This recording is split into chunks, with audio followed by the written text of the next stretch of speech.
Welcome to the Sage of Three Paths podcast. We are three brothers who use this space to talk about a range of topics. Anything from politics, race, anime, and pop culture, each giving our own perspectives and opinions. I'm the youngest, Mo Jana, also known as Junior Lamb. I'm the oldest, Okello, but my brothers call me AJ. Middle child Oz, aka Wizard King. We three brothers. One sec. We once again thank you for tuning in and joining us on this sometimes cathartic journey.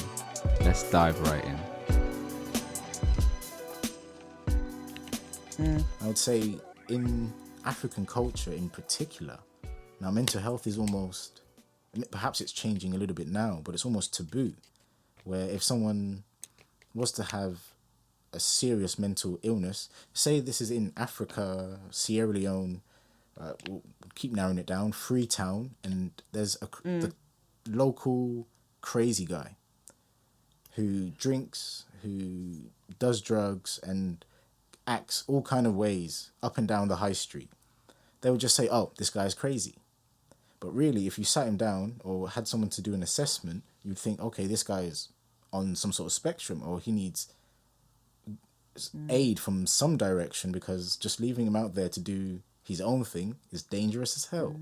Or has some deep trauma. Yeah, Or has 100%. deep And trauma. it needs to be discussed. You know, it's one thing I say, everyone has their own demons. It's one of the things I'm trying to teach to the young boys we have. So like Oz's boy and my boy, everyone has their demons. And both our boys have had to go through their fair share of hardship at such a young age. I mean, my oldest is 9. And he's already had to go through hardship through no fault of his own whatsoever. Just merely being born to parents who didn't get along. Yeah. So I say to him... And that's tough. Yeah. And I say to him, look at your life. You've already gone through yours. More will come, because that life is arbitrary in its nature of discord and is full with its ups and downs. But just really important, don't be the person who makes someone else feel worse. Yeah. Because you don't know what they're going through. And that's it, isn't it? And, you know, I was saying yesterday, actually, I was doing a lecture on trauma yesterday, and we were talking about resilience. And this word resilience, you know, we hear it all the time, don't we? Oh, kids, they'll be all right. They're so resilient. Oh, look at that street homeless person. Been through loads. He's really resilient. He'll be all right. And it's overused to the point of almost being dismissive sometimes. Well, you've coped with loads of shit, so you're going to be really resilient. You'll be grand. You'll get on with it much better than somebody else. And, you know, think about what you were saying about that guy. Yeah, the deep trauma that people hold. What? It's not a life sentence trauma. If we didn't have trauma, we'd be robots, because trauma's subjective. It happens to all of us. And something that I perceive to be traumatic, you may not. Yeah, we all experience different kinds of pain. Yeah, so saying don't be the person that makes somebody feel worse is really important to young people. And I think, you know, I've got stepchildren, and you know, they've lived a lot of their lives on social media, and you see keyboard warriors and these thoughtless, heartless comments that everyone thinks it's all right to make. You wouldn't dare say it to someone in a pub, because they knock you out. But they say the worst stuff in the world online, and it's so flippant that it's translating into real life. And they, you know, it does make me sad, because people don't really seem to care. And it's much easier to go, oh, look at him, that's the pisshead, or look at her, she's mental, or all these other derogatory kind of terms that we levy at people to just kind of, it's a form of unconscious bias. It's social comparison bias. That's our inherent need to see ourselves as better than others. You know, and that's what that's about. Why don't we just take the time to see what's going on for that person? You know, we can't fix them, we can't change them, but we can help them, and then when they're ready, they may accept the help. You might, you know, so it's a really important message, especially for boys, because boys are, you know, no matter what, you know, let's talk about our mental health, and it's okay not to be okay and all of that. And yet I hear it all day, every day. Man up, don't be a pussy. Boys don't cry. What are you thinking of? And in county lines, for example, I do a lot of work in county lines with the police, and this culture of women and boys and girls as commodities and collateral, and this very depersonalized kind of way we've got of looking at things that really curtail people's ability, to feel emotion and to kind of be empathic, I think. We had a good friend of mine, a fellow writer. She's a feminist writer, social activism as well. And she was saying that our approach to knowledge is quite binary, quite patriarchal. I listened to this last week. This was last week's, wasn't it? I listened to it the other night. Yeah. So, Shouts out Fiona. so we do have the Got to see second what I was part. letting myself in for. But yeah, so the second half of that conversation is out soon, but it just gets deeper because that idea of this patriarchal mindset that we all have of, okay, so we need to use words to excuse the behavior because we've got better things to do, or we're better based off I forget the term that you use, the societal pressures. Oh, social comparison Social bias. comparison That term. bias, exactly. Yeah. Now, I've got, because the example we gave of this guy in Freetown, Sierra Leone was quite vague, but I've got a specific example.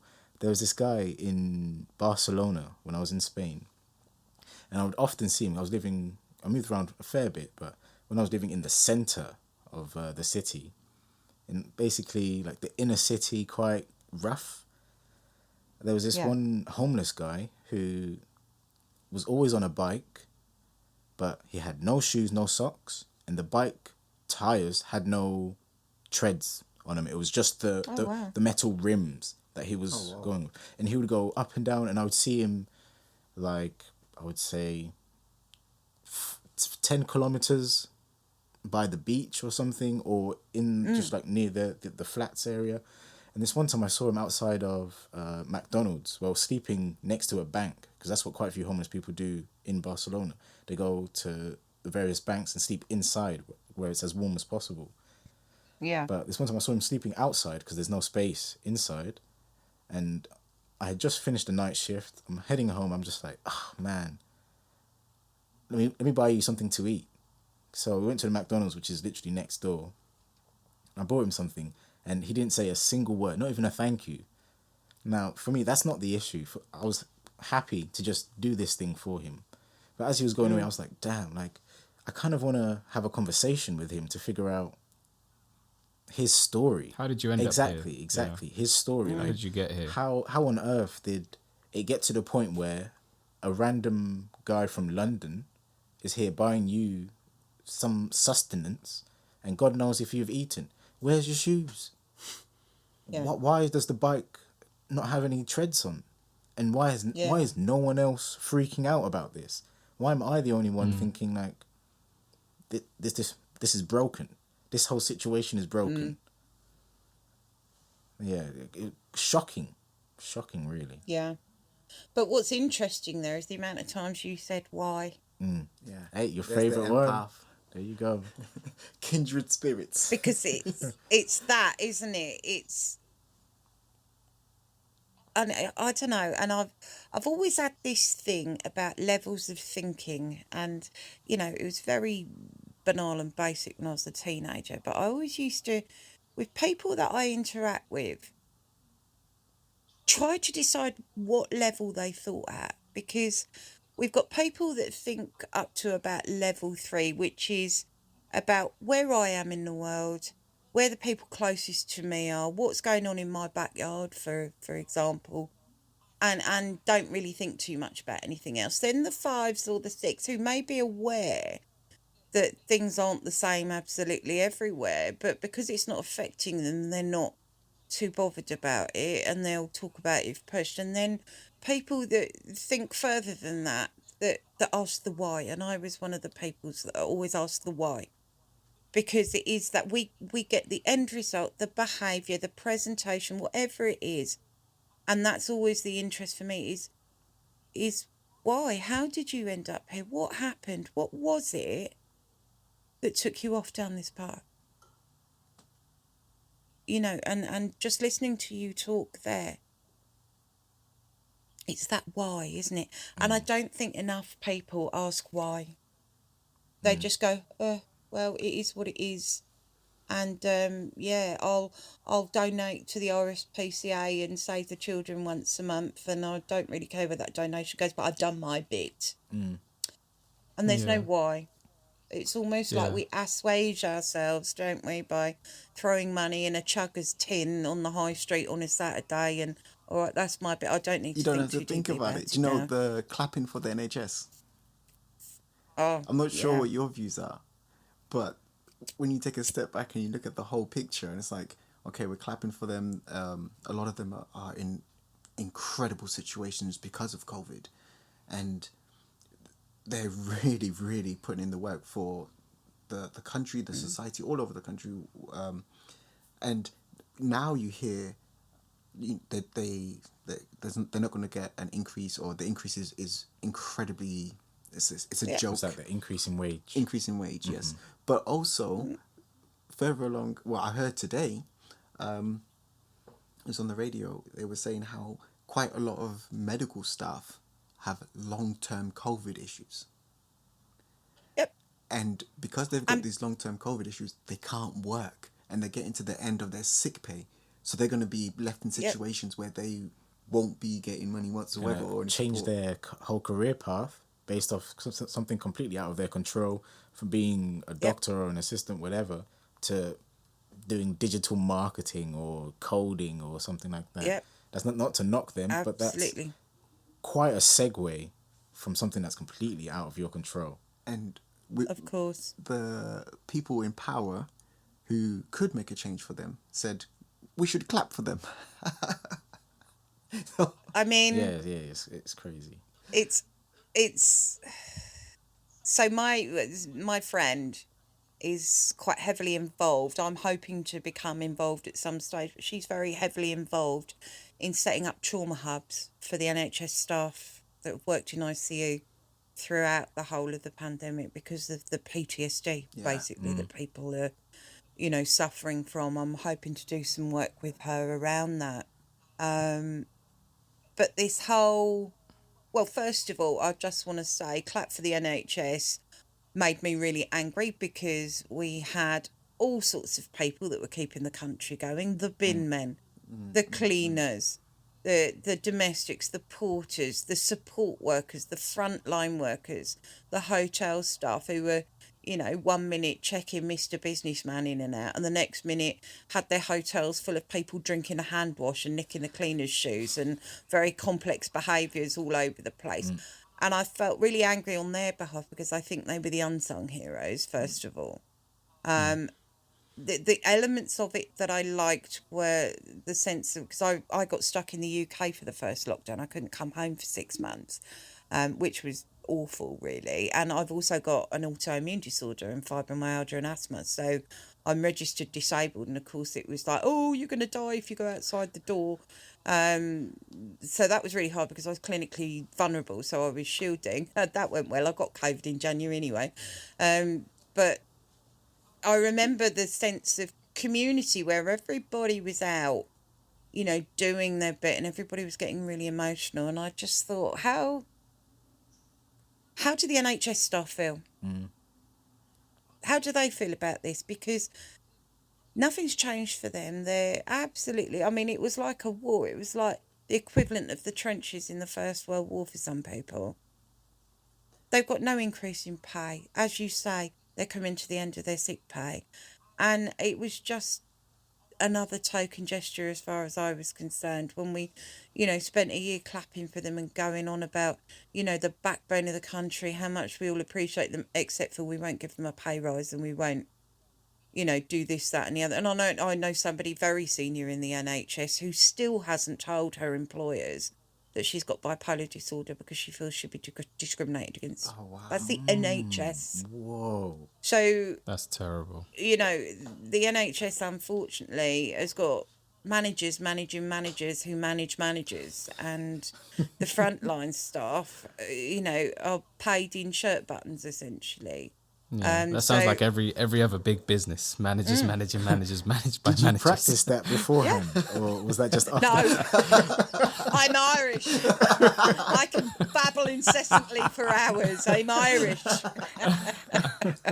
You know what, Fiona? An important thing. Sorry, man. An important thing you said, I think AJ and Fiona, both of you have made points on this. It's almost as if, you know, there's parts of the system, and I think this is specifically Fiona. I remember you said, you know, there was a moment where you got to the center of everything and you realized that this is actually wrong. The system, or systematically, there are issues that are foundationally wrong. What do you think what would you change if you had the power to? But before that, what were they? What would you say was a blatantly obvious, in your face, no, this doesn't work? Or was there? Or was everything hidden? The realization for you that the system's broken. Okay, that's a really deep question that could take about 5 days to answer. And with me, probably 10 actually, but we'll try and keep it brief. So the first thing, things being sold off, things being managed by people who don't understand frontline risk, the work involved in people on the front line, the jobs, people that are business managers or people that have done degrees in, you know, kind of finance or whatever, that don't have a clue about the human part of the cog in the wheel. So that's the first thing. People with no real lived experience of whatever area they're working in being brought in as bean counters, essentially. I was a safeguarding commissioner briefly, very briefly, in London, in Westminster and in Camden. And I didn't even last in the role a year because I'm frontline, and the people that I was working with that were commissioning services or trying to shave costs off contracts or trying to get bang for buck or whatever, the bean counters essentially, who'd sat behind a desk all their lives, wouldn't know risk if it punched them in the face, you know, just making decisions that could potentially affect the outcome for the clients, the very clients they were supposed to be serving. You know, so that's a really big thing for me. The second thing is the way that, you know, the integral services, mental health services, NHS, the police, the probation services, the prison services, everybody worked in silos.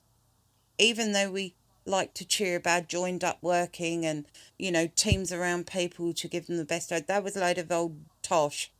We worked in silos, so everyone was really precious about the work that they were doing with people. You'd need a bag full of gold rings than to trek through Dante's 7 levels of hell to get any joint working done, because it just never happened. And so people not talking to each other, people not, you know, putting integrated services around people. And then the third thing was just completely losing sight of the people they were supposed to be helping. You know, the whole lack of person-centred working, the systems, the processes, you know, we go and assess somebody. Oh, well, you take all these drugs and you've got this mental health and you've been convicted of this and, you know, you've done that and your kids have been removed. How can we help? Let me just remind you of every poor choice, shit life situation or you know, circumstances happen to you or that you made a poor choice in. And then in my elevated position of power here as the worker, I'm just going to offer you a little bit of help here once I've compounded all that stuff for you. So, I mean, they're the three things. And the other thing is this fanfaring that we do in the United Kingdom. Oh, well, we're going to do this and we're going to, you know, put money into that. I mean, the domestic abuse bill, for example.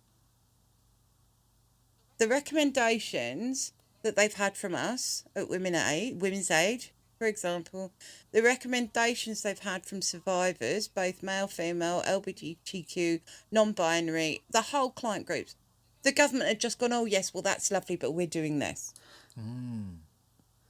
That's lovely, but we're doing this. And I'll give you an example.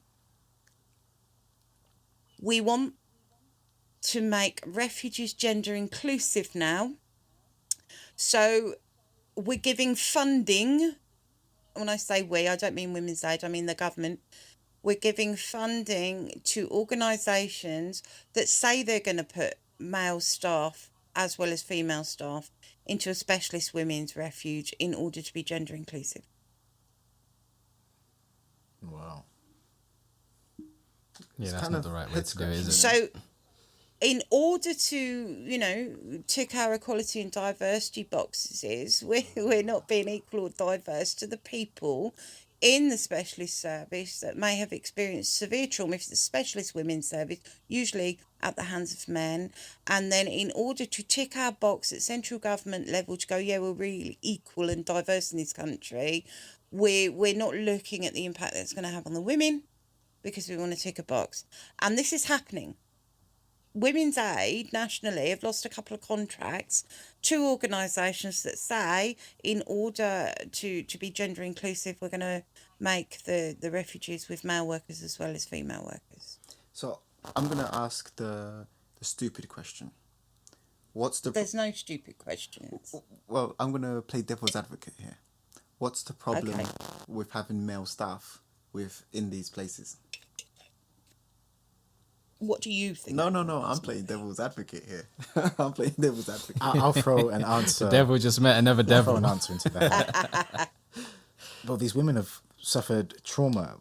The statistics are saying it's predominantly men. Now, if you bring men into that situation, that could quite easily trigger someone or make someone feel uncomfortable, especially in a place where it's almost sanctuary, where they need to feel comfortable enough to open up and share and then start that road to recovery or sorting themselves out so they can progress stronger.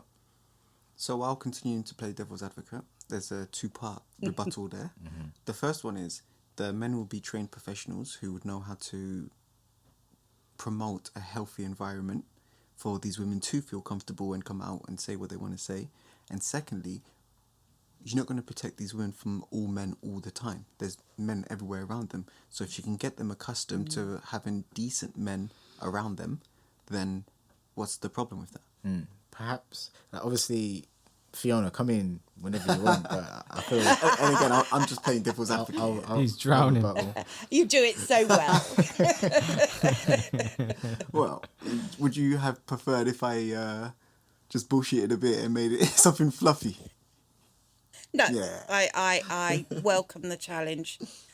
So here's the thing, and I totally hear with what you're saying. So, for example, when we work with perpetrators, we usually have a two-person so there's psychological treatment programs.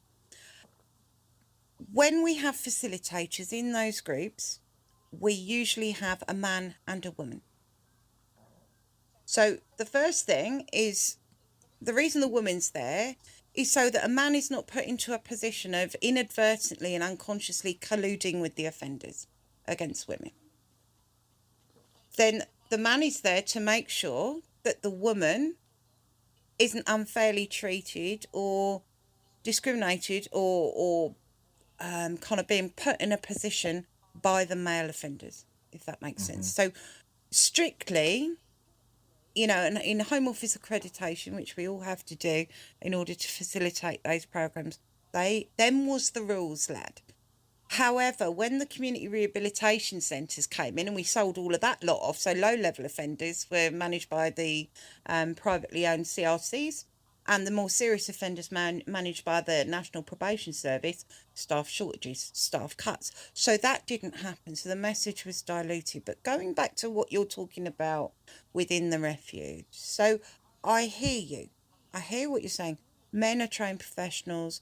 It's almost like in the treatment of trauma, exposure, for want of a better word, exposure to the threat to neutralise the idea that men are all perpetrators, for example. However, what we forget in our earnest kind of need to do this is the fact that we're working with, let's say, and I'm not being biased here, I'm just saying women, for example, because that's what we're talking about.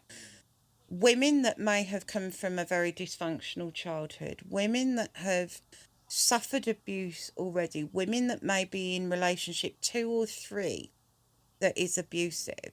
And with all due respect, they don't have the training that we have. They don't understand the kind of levels of the psyche that we do as professionals when we're trained properly.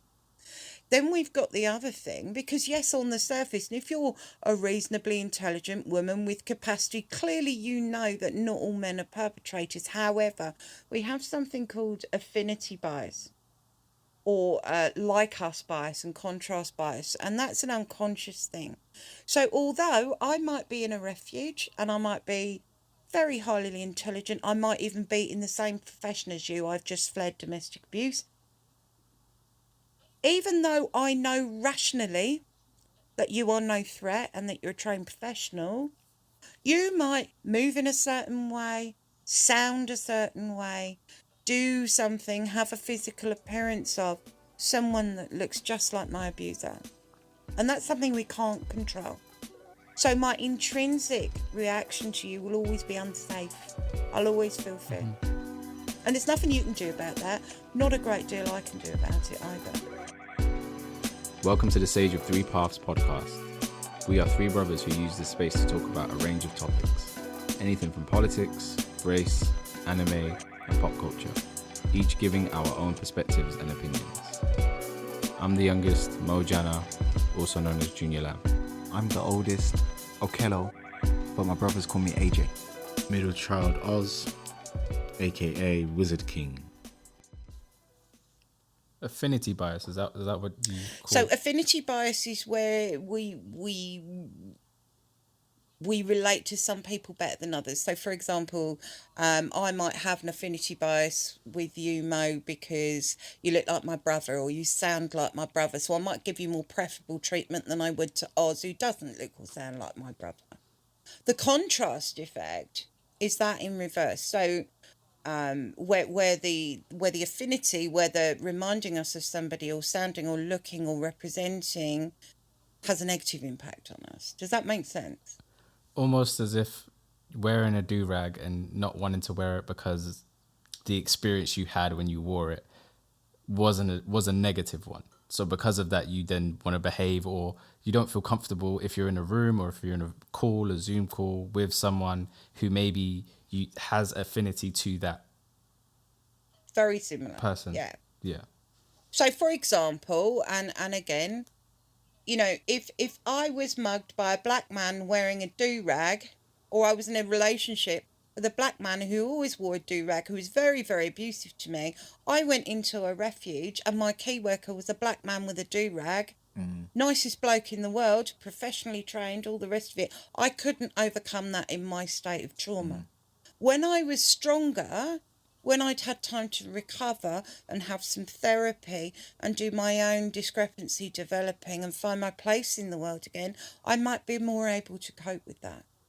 But that point in time, because the thing is, you see, with domestic abuse, and the reason it's changed from domestic violence to domestic abuse is because it's everything. It's physical, it's sexual, it's emotional, it's coercive control. The biggest part of domestic abuse is coercive control.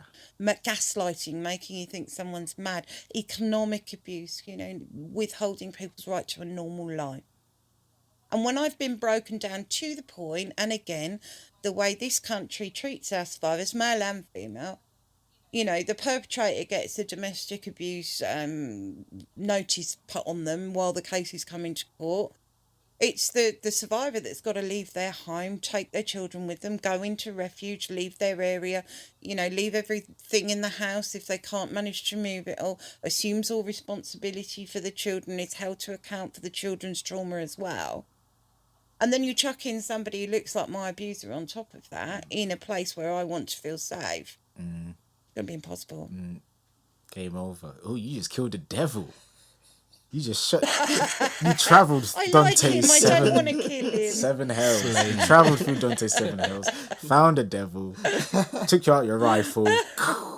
Bravo. But can you see what I'm saying, though? 100%. I completely We understand. can't, you know, our visceral reaction sometimes to things is beyond our control. And if we are in a place where we're broken, you know, we want to help people to recover. We don't want to, in the interest of equality and diversity, to tick a box, put someone in that position, because that's discriminating against them, it's disrespecting And I them. think it goes. That's not to say, you know, it's not to say that if you did have a refuge, for example, with male and female staff, you could give a woman an option to go there, by all means. But bear with me. So it relates back to something that you said before, where it's that window of tolerance. Perhaps when someone is admitted to a refuge or one of these centres that's there, a safe space for them to help, that window of tolerance is tiny. So the smallest Yeah. thing could just send them off the handle to who knows where. Well, most of the time, if someone's got to a place where they're going into a refuge, they're in what we call hypoarousal, which is where they're so overwhelmed, so disconnected, so broken down, so distraught they don't even trust their own judgment. You know, we've got hyperarousal, which is where we're anxious, we have the racing thoughts, you know, our minds are going 9 times the we're like that, and we meet ourselves coming back. But when things become too much, we go into disconnect. It's called hypoarousal, where we just flop out. Mentally, we just can't deal with anymore. And that's when we need to hold people and make them safe. And that's in all the work that we do, not just in domestic abuse, but in all the work that we do. Well, it goes back to what you were saying, where it's the people who they're not on the front lines who are making the decisions.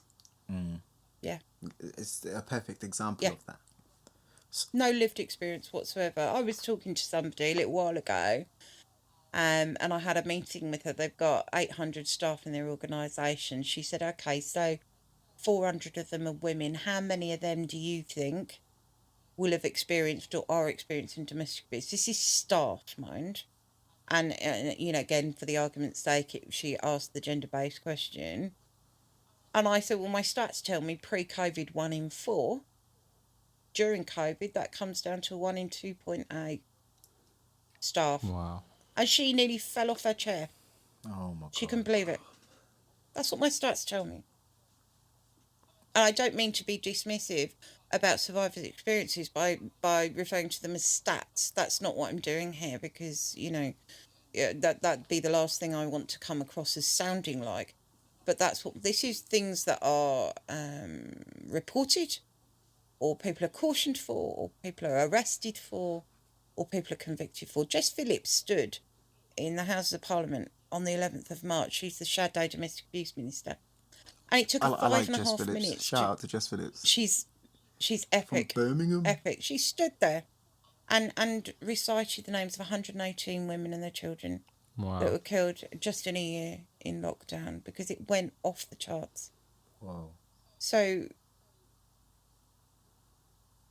yeah, I mean, just blows my mind that people that don't work with people and don't do any formal training or have any understanding about, you know, the delicacy of human beings get to make such monumental decisions about the services that are provided for them. It blows my mind and it frustrates me on a daily basis, if I'm honest. I have a question. Yeah. So, the work that you're doing, and I'm assuming that others around the country, around the world, are trying to do more and more. 10 years from now, do you feel that things would have changed? They would have trended more positively, so more people have access to help? Well, there's two parts to that answer. The first part, you know, like everything else in the UK, trauma-informed care or trauma-informed working has become a buzzword. So everybody wants to commission a service that's trauma-informed and psychologically informed. So trauma-informed is about the person and the policy and the procedure around the work that you do. Psychologically informed environment is about an open, safe, welcoming space. Fantastic. The reality is that it costs money. So what I see a lot of is people contacting my organisation going, oh, well, can you train this group of staff, that group? And I'm like, okay, but what about your directors? What about your policy makers? What about, oh, well, well, they don't work with people on the front lines. So, well, no, because it has to be organisational. You can't teach a group of people how to be trauma informed and then they've got to go away and use a piece of massively uninformed paperwork. It doesn't work like that. I've got a really terrible analogy to see if it goes along with what you're saying. So it's like training the dogs to do tricks, but not training the dog walkers how to get the dogs to do the tricks. Exactly. I love it. That's not terrible. Hey. Yeah. Was that okay? I love it.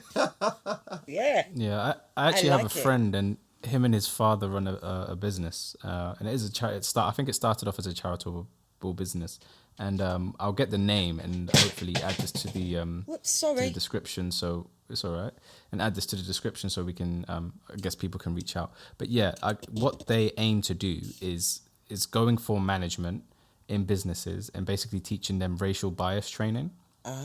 And understanding and I guess going through and hearing some of the workshops that they do and how they present it to the businesses, I think it goes exactly with what you're saying. It's an issue that has to be addressed at the top. It can't just be from the ground up, because being honest, there is a disconnect, from the Massive. actual frontliners and the people that are actually doing the work. Even in my line of work, I work with business owners, project managers, and a lot of the time is, why is this, or how can we get A to B? And it's all around the people. How can we talk about it? Why are we not communicating? Where can we expose and have that open space where we can communicate and it is in a form where it can be digestible by everyone, not just, well, I can read it and that's fine, or I can type this up and I can complete this, that's fine.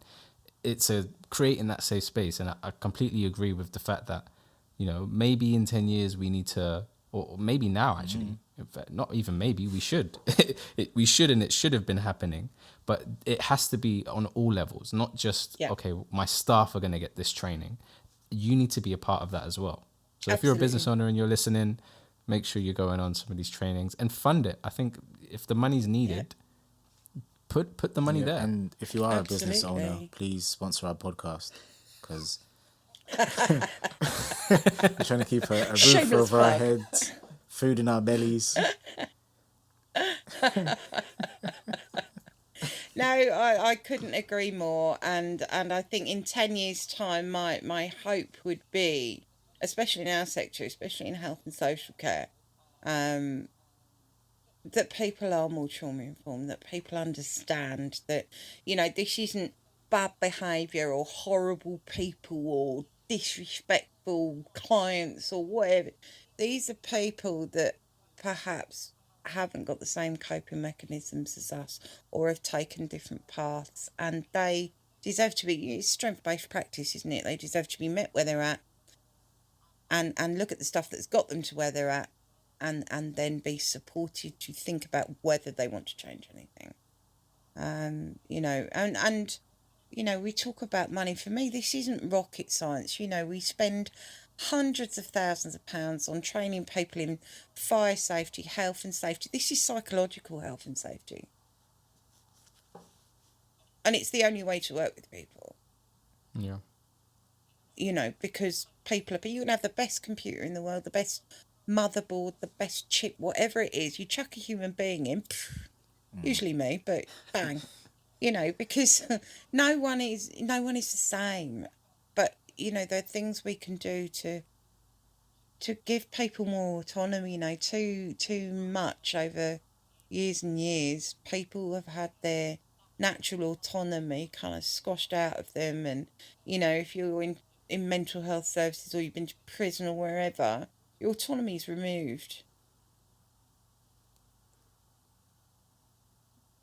Yeah. Think this way, behave this way, do it this way. Or else. And Yeah, exactly. That's always the caveat, or else. Yeah. Or we'll come down on you.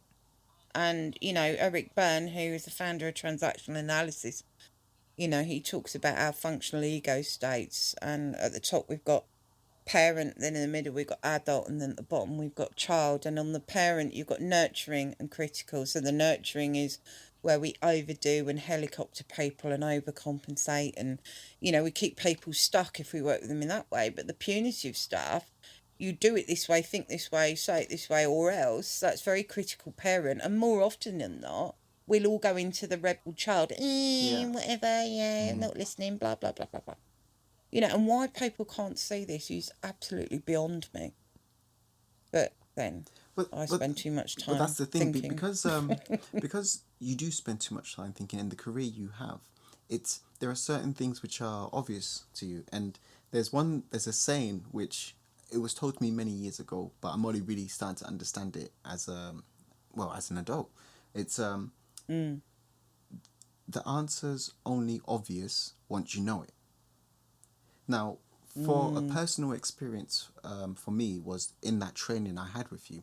There was somewhat of a revelation on, and since that training, there's certain things we spoke about which I'm adopted into my own life. One in particular is understanding why I am requesting something of someone, and that can be from like my baby, it could be my brothers, it could be anyone. It's like, am I asking this for myself to make things easier or better for me, or am I asking it for them? And now that I know, it's like, yeah, that's so obvious. But you know, it's one thing I was saying on that podcast you listened to. There are certain things which we're just not taught, and there's this concept of common sense, but I'm not too sure what should be considered as common sense, because there's a lot of things people just don't know. Well, I hear you, but I think, common decency and kindness, people should really know. They should. I agree, they should. But that's why I use the word should, because more often than not. But I think we all know it's usually not the case. You usually have to be careful when you're dealing with new people, because there is a chance that there is someone there who's very willing and ready and in a position in their own lives where they will use you for everything you got and leave you hanging on the sidewalk. Yeah, it's interesting, isn't it? And my husband doesn't trust anybody. He's very, I don't trust you until you prove that I can trust you. And he's very closed and and he says to me, look, how can you still believe that people are good having done what you've done for such a long time? And there was a point where I didn't believe that. I got myself into a very dark place. I wasn't looking after myself properly. I wasn't having proper supervision or clinical supervision, all the rest of it. I thought everyone was a perpetrator. Everyone was a sex offender. Everybody was, a dark soul, as it were. And I got myself into a very dark place, but it didn't last long because I'm kind of quite a natural optimist. So for me to be in that place was quite difficult. But I believe that people are inherently good unless, we know for sure that they're narcissistic or psychopathic or, whatever. And we all carry elements and traits of personality difficulty. All of us do. It's when they become problematic to us or to other people that, we've got a bit of a problem. And I think, thinking about what you're saying there, I don't know, I suppose it depends on our natural standpoint, don't we? If we're naturally suspicious as people, it's harder for us to... I don't trust you till you prove me, and I'm like, I'll trust you till you prove I can't. Which has caused issues. Well, you see, my natural standpoint is we all have the capacity for good and evil. And the reason why I say people should be taught more is to promote pursuing the good. Because... Yeah, I like that, yeah. Or promote developing those discrepancies that Fiona's mentioned quite often, because that's how we are sort of progressing positively in life. If you can create those discrepancies to say, okay, not in such a binary way to say black or white or Oh, it's always a Like, spectrum. yeah, Everything's wrong or grey. right. There's never nothing really is black and white in nature. It's interesting, isn't it? Because I suppose, you know, you can have two kids who one is, every time this child has been kind, it's not ended well for them. They've been bullied or they've had their pocket money taken or whatever. That child will go on being kind because it's part of their inherent personality construct. Whereas the other child, when they've been kind and had that experience, they'll become less kind because they see the world differently. Does that make sense? It's so complex. I mean, you could analyse it for hours. And chatting to you as well, because you've been in the industry for such a long time, you really understand, and you have the quite a talent, I would say, for articulating your point. Really and truly, I came Thanks. in knowing bare bones of your origin or your journey up to this point for us to have a conversation. And I just want to thank you for being just open and honest with us, because that's the whole point of having this podcast, is to create a space for ourselves and then whoever can join that as well, to have open conversations where we're able to. AJ keeps saying this in subsequent episodes. We need to find our most common denominator and then build from there. And really and truly, I feel like you've managed to, I don't know, like, he sung your praises and I was a bit skeptical. I'll be honest. I was like, nah, is she all that awesome? Is she as amazing as this guy's going on about? For like 2-3 days No, I am a straight. total knob. 2-3 days straight, he was like, oh, the conversation was amazing. I'm a better man. Blah, blah, blah. So, I just wanna, yeah. Calm down, mate. Pipe down, mate. Baby steps, AJ, baby steps. Yeah, exactly. Hey, Okello here. This section is a space where we'll be sharing short stories, creative experiences, and art. Eskia Mahlele, 1919 to 2008. Eskia Mahlele is a South African writer and activist. He is best known for his memoir, Down 2nd Avenue, which tells of his childhood and early manhood during apartheid. He began his career teaching high school English and Afrikaans, but his career was shortened when he started protesting the Bantu Education Act. He left South Africa soon after and began teaching in universities abroad. In 1977, he came back to South Africa and taught at Witwatersrand University, where he made history as the first black professor. While at Wits, he taught African literature and spearheaded a department devoted to it.